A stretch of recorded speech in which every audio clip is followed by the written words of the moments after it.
అందరికీ praise lord అండి. ఉదయకాలంలో దేవుడికి మహిమకరంగా ఉండను గాక.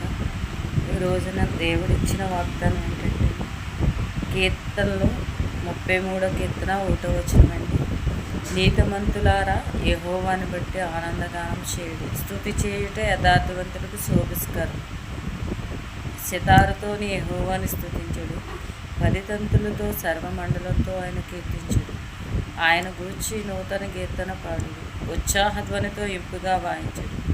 యెహోవా వాక్యము యథార్థమైనది, ఆయన చేయిందంతయు నమ్మకమైనది. హల్లెలూయా, స్తోత్రం.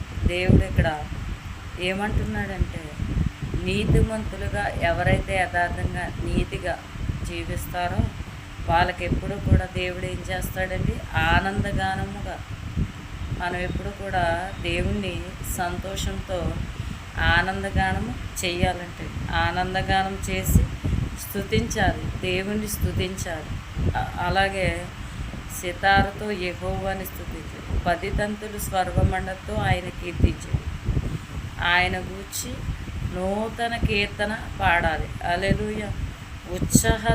ఉత్సాహధ్వని అంటే సంతోషంగా మనం దేవుని సన్నిధికి వెళ్ళి ఎలాగా ఏదనుకుంటారు, దేవుని సన్నిధికి వెళ్ళి మనం మౌనంగా కూర్చోకూడదండి. ఉత్సాహంగా సంతోషంగా దేవుని స్తుతించాలి. అలాగే యెహోవా వాక్యం యథార్థమైనది, ఆయన చేసిందంతయు కూడా ఏంటంటే అండి, ఆయన చేసిందంతయు నమ్మకమైనది.